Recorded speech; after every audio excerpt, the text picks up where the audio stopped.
Good morning. Today I'm going to start a series of videos about an old chainsaw. A couple of weeks ago I was talking about buying a chainsaw, homeowner, like a 250, Stihl 250. It's just an ordinary Stihl, and my friend down the road said he has an old 260. It needs a lot of repair. It's 14 years old, something like that. And yeah, it did. I spent about, I must have spent nearly 6 or 7 hours just cleaning it, right? Every vent hole was full of stuff, the thing. Yeah. But the main thing that's wrong with it is that the buffer is gone in the AV system. AV system is called anti-vibration. These older models would have rubber suspension, whereas the 261 I think has a spring suspension. But nonetheless, it does help with vibration. It's called annular buffers, and an annual buffer. This is one annual buffer. That's a smaller one.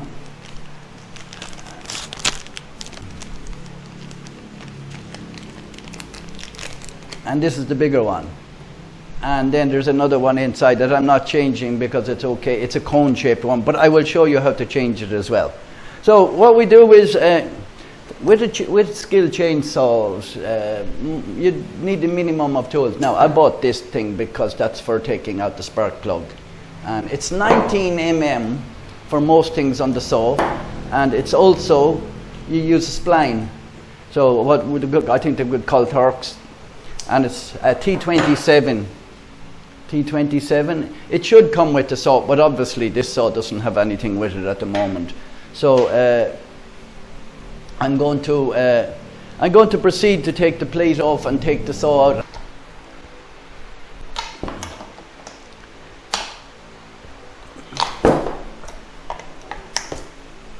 So we just take off the two nuts. This one has two nuts. This type of saw, it will not take the same bar as, say, what they call it. The 250 would have a smaller cutout for the bar. This one is 12.2 is the cutout. I think it's called. I will show you now in a minute when I take off the bar. This is also adjustable from here. You adjust the tension. Like all the mid-range saws, this is 12.1 millimeter as opposed to 8.25 in the smaller 250. So when you're buying a bar for this, make sure you get the right one. So now we have our, I think I can come in a bit closer there. Now we have this off. The next thing we're going to do is take off this plate here. So it's just a flat screwdriver. We also have to take off this is the chain catcher. The chain catcher actually goes into one of the buffers.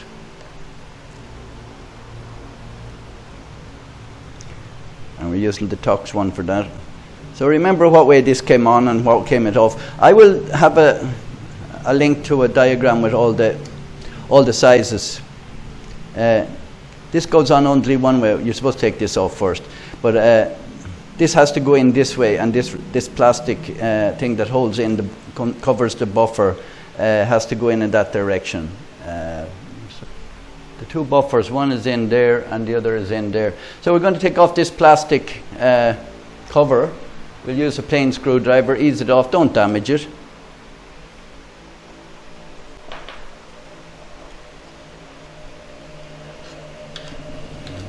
That's it there. That's in good enough condition. This buffer is okay. This buffer is totally broken. I already know that.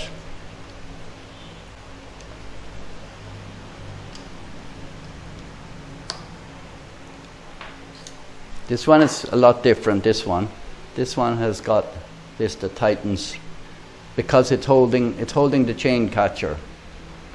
We'll go back to that in a minute. Now we have our buffer here. Now, as we can see, I will take this out with the spline first. It's the spline, it's the same size. Take this one out first. This one is in good condition, but I'm going to change this one as well. I'll keep the old one.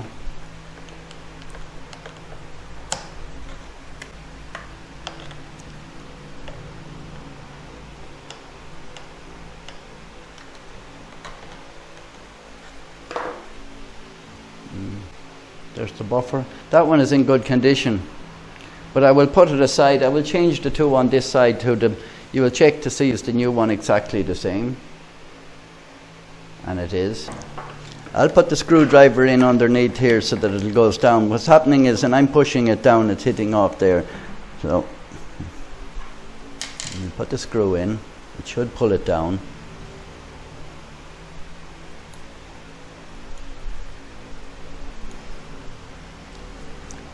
By putting the screw in there, it stops this touching down there, not behind the rubber now.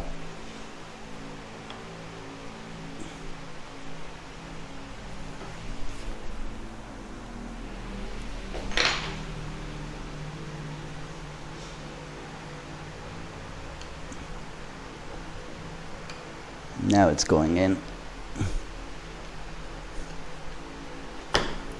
Now it's in place. You can see that it's in place. So then we'll tighten up this screw.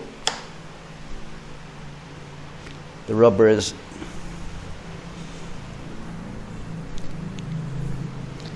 touches this here.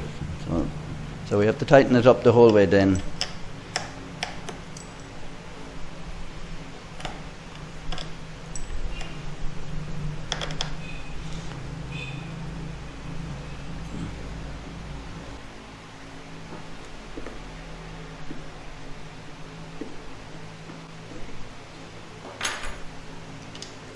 So this is broken. I don't mind if it damaged this coming out, but it's coming out easy because the other part of it.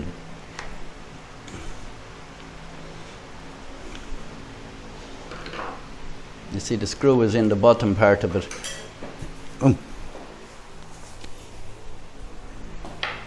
See, it's broken off. Can you see? See, it's broken off. Can you see it's broken off?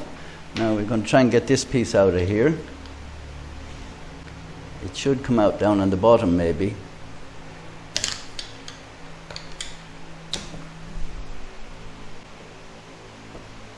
I lift this up, pull it away.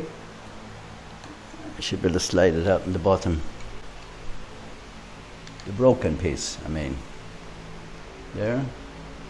Now I'm going to leave the screwdriver in here again. It worked the last time. By putting the screwdriver in here, it allowed this to go down. I'm also going to put a tiny little bit of soap on this one as well. These are self-tapping screws, so I wouldn't tighten them too much. They're going into the chassis. They're going into the plastic part, the middle part of the chassis. That's a tip I'm after making myself. So the little ring on this and the groove on this is what keeps the suspension, and this is kept away from here by about 3 millimeters, or maybe 3.5 millimeters, maybe 4 millimeters. So that's these two angulars done. Well, they're called annular buffers. I'm sure your name is down. No, it's identical on top and bottom. It's okay.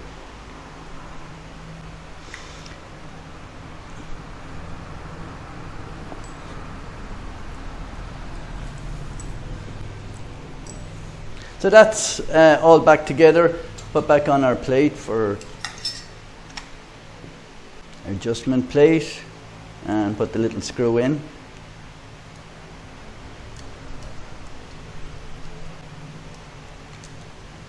Now I'm going to show you the other annular buffer on the other side.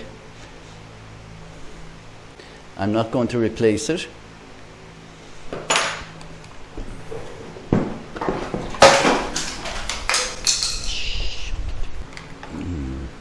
I thought it was all the way. As you can all see, or maybe you can't all see, this saw actually has a decompression switch, which is leaves it easier to start. And there's your plug there. So our buffer is here. So what I'm going to do is I'm going to zoom the camera in a little bit for you. You remove these two screws here, 1 and 2, and take off the plate, metal plate. And then put a new rubber on it. The rubber is screwed in there. Mind the ignition cable there when you're taking it off. I'll take off the top part of it and we'll see.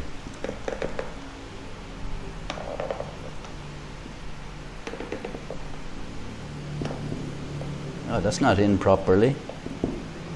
I think that's what's wrong. This wasn't put in properly. A lot of things are, my friend gave this away a loan of it to someone, and it came back. Yeah. No, the rubber looks fine. This wasn't put in properly.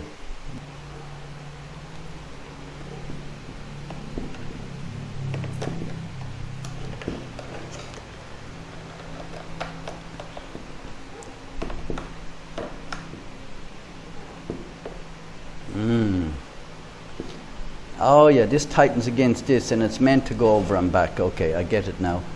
So this is meant to be tight against this. And it's meant to go over and back against this. Okay, I think it may be okay. It looks okay. I don't know why I have a problem pushing that down, and it slots down. If you look at where, so the plans and all there's a PDF on the bottom, a link to the PDF on the bottom of in the description, and it'll go onto my website, a small website I have, and the diagram of all the different parts of this saw, even the older 026 as well as the MS260, which is the same. It's the same. Came out in 1988, I think 88. I'm sure some of them more. I am not an expert on chainsaws or anything near it. Okay, my father had chainsaw all right when we were young. So thank you very much for watching this first tutorial on the restoration of the Stihl 220. If you like what you see in the video, please click the subscribe button down below, and if you want to watch more videos, you can click on the bell settings to say that you will watch all or be notified of all our videos, or most of them, or whatever. There's another new setting there as well. And next week I will probably do the chain. I might show you the clutch and how to take the clutch out without having, I have an air compressor here, but how to take it out with the rope trick. And we'll also, another one will go into the carburetor and the air filter and that. And then later on we will go into the oil pump, because I have a suspicion the oil pump is not working in this. And once again, thank you for watching.